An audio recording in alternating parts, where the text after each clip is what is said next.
కాబట్టి దేవుణ్ణి ఆరాధించేటప్పుడు వాక్యంలో ఆరాధనలో ఏ ఏ విషయాలు మనం చూస్తుంటాము అని అంటే, ఒకటి ప్రార్థన. కళ్ళు మూసుకొని మనం చేసేది ఏంటి? ప్రార్థన. రెండు, చెవులు చేసే పని ఏంటి?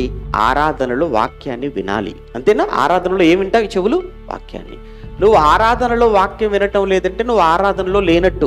ఎందుకంటే చాలా మంది భక్తులు ప్రసంగం అంతా అయిపోయిందా అని ఫోన్ చేసి తెలుసుకొని మరీ వస్తుంటారు. ప్రసంగానికి రారు, వాక్యానికి రారు.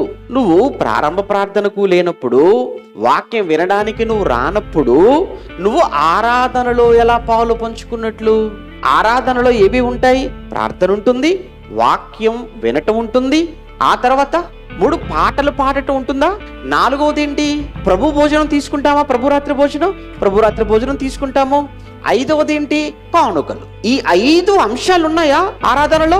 ఈ 5 అంశాలు ఆరాధనలో భాగం. అంటే నువ్వు ఆరాధనలో ఎప్పుడు నువ్వు పాలిభాగస్తుడు అవుతావు.